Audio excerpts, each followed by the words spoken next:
Shalom. Vou fazer um comentário de Mateus, capítulo 8, verso 5, do manuscrito Síriaco-Polipecês Sinático. Ele tem uma leitura totalmente diferente de todos os outros manuscritos.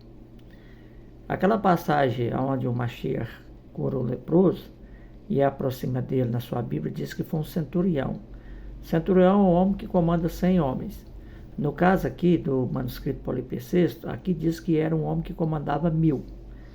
O texto aqui traz que aproximou-se dele um quiliarca, que significa uma quiliarquia no Império Persa era de 1024 homens. Então, no caso aqui, você vai observar que o homem aqui é mais forte e mais poderoso, um chefe, do que um centurião. 10 vezes, né? O centurião comanda 100, o quiliarca comandava 1000, ou seja, 10 vezes mais. Então, esse manuscrito aqui, poligraficamente, ele pertence ao primeiro século. Porque Efrem falava que circulava vários evangelhos independentes. Por isso que você vê evangelho em aramaico, que não tem nada a ver com essa tradução grega também.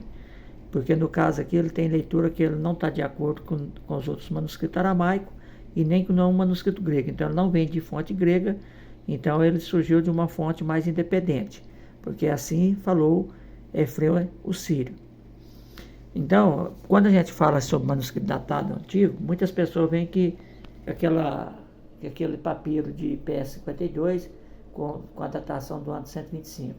Mesmo que seja do ano 125, na verdade ele não é, já foi desmentido, né? Ele pertence mais ou menos ao século II, século III. Por quê? Porque pegaram o manuscrito do século III, século II, com a mesma caligrafia, com a mesma escrita, e comparou com ele, a escrita era a mesma. Então essa história do PS2 do ano 125 já foi desmentida.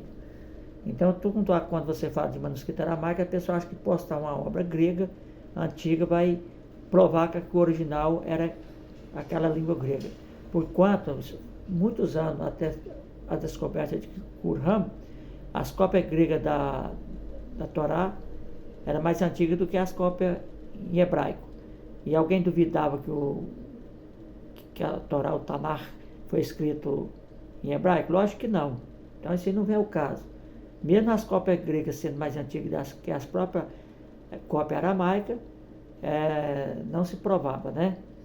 Por exemplo, no caso, vamos pôr, por exemplo, o Código de Alepo, né?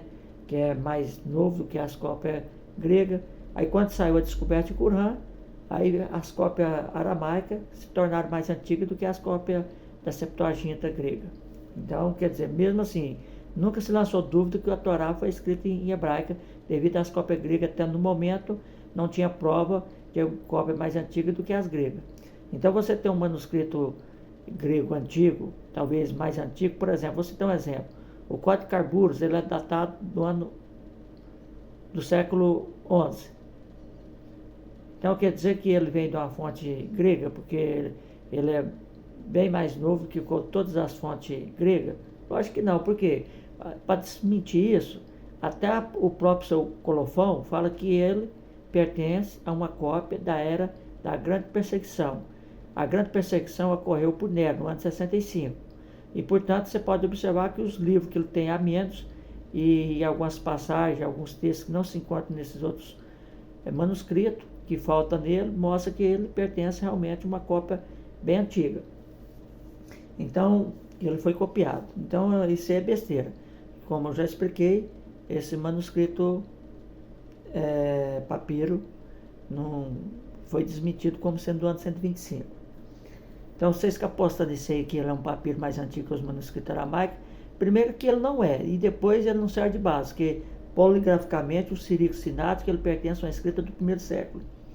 Inclusive, esses dias mesmo noticiou para todo mundo, que eu fiz um vídeo e comentei sobre isso, de um outro Polipecês que pertence ao século II, se tornando mais antigo que qualquer manuscrito grego, no mínimo 100 anos. Então vamos lá.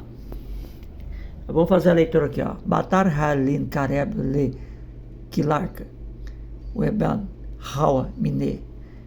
E depois então se aproximou um quiliarca e implorou. Quer dizer, vamos aqui para você ver a palavra quilarca aqui, que é conforme a caligrafia pronuncia quiliarca, né? Que pertence à quiliarquia. Então, vamos lá. Aqui, pode observar que ele cita Marcos. 6, 21. Então vamos lá em Marcos 6, 21. Aí, ó. O Arruá, o Humana, Yadin, Cade, Herodes, Bebete e Ilide, Hashmaita, Ebad, Hawa, Le, Raur, Benal, Ul, Quiliarquia, tá vendo aqui, ó? Wal, Quiliarca, Wal, Reche, de Galila. Então aqui está falando que nesse dia, né, Herodes convidou para uma festa na sua casa, né, dia do seu aniversário, e convidou todos os capitães de 1000 da Galileia, os cabeças. E ó, Wal, Quiliarca, Wal, Resh, de Galila. Resh significa cabeça, né? Então, ele que diz que Herodes convidou todos os chefes de 1000. Então, para vocês verem aqui, eu vou pegar essa palavra aqui, vamos aqui na sua fonte. Na sua fonte aqui, vamos traduzir no Lex. Da do Crano.